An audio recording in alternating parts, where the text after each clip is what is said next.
Hey guys, Ollie here from the Roland UK Academy, and here's 5 tips in under 5 minutes to help you with Illustrator. Tip number 1, shortcuts.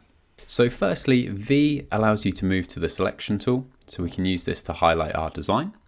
If I push and hold down A, that changes to the direct selection tool, which allows us to work with the nodes that make up the design.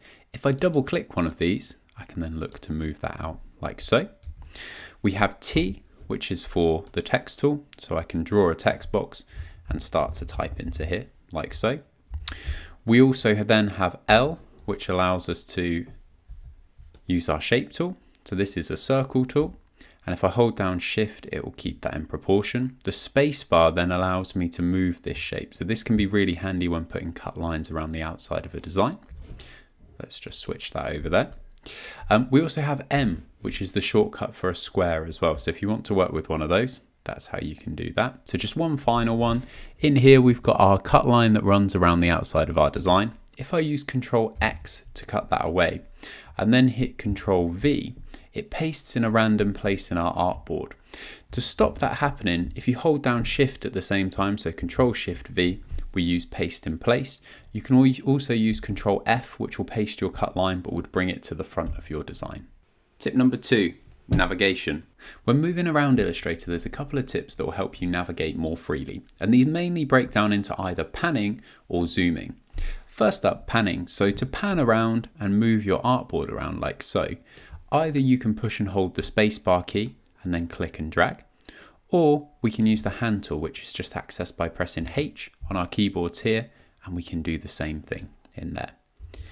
The other one that I mentioned is zoom. So to zoom in and out, you can either hold down Alt and use your mouse's scroll wheel and zoom in and out like so.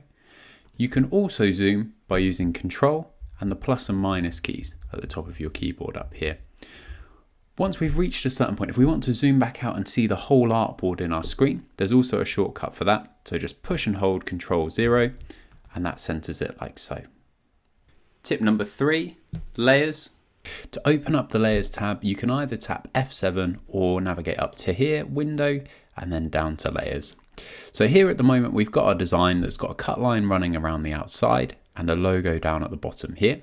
And it's all on one layer, which is called print.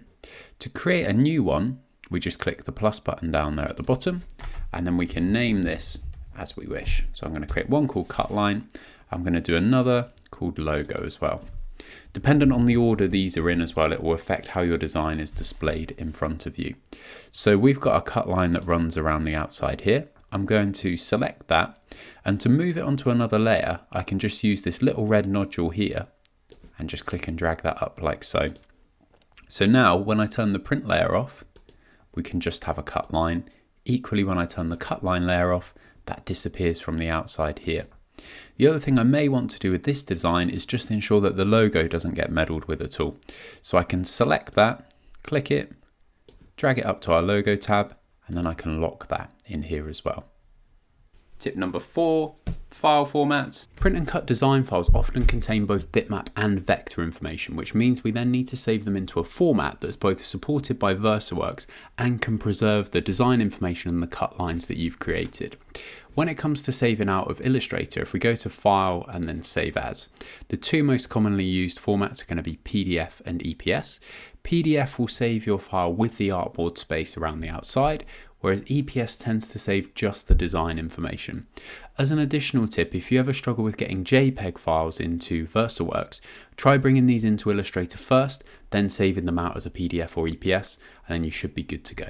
Tip number 5, swatches. So a question that comes up a lot is, how do I install the Roland VersaWorks swatches, and then how do I open them in Illustrator? So I'm going to show you how to do that now really quickly.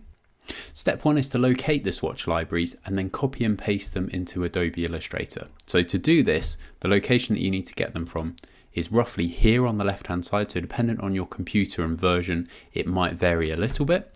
And then you need to paste them into here on the right hand side. And you can see that mine are already pasted in here. So now we've copied and pasted our swatches. To open them, we go to Window, we go down to Swatch Libraries, and into Roland VersaWorks in here. And now you can see that we've got all of our different cut colors, and we've got others to print special inks as well.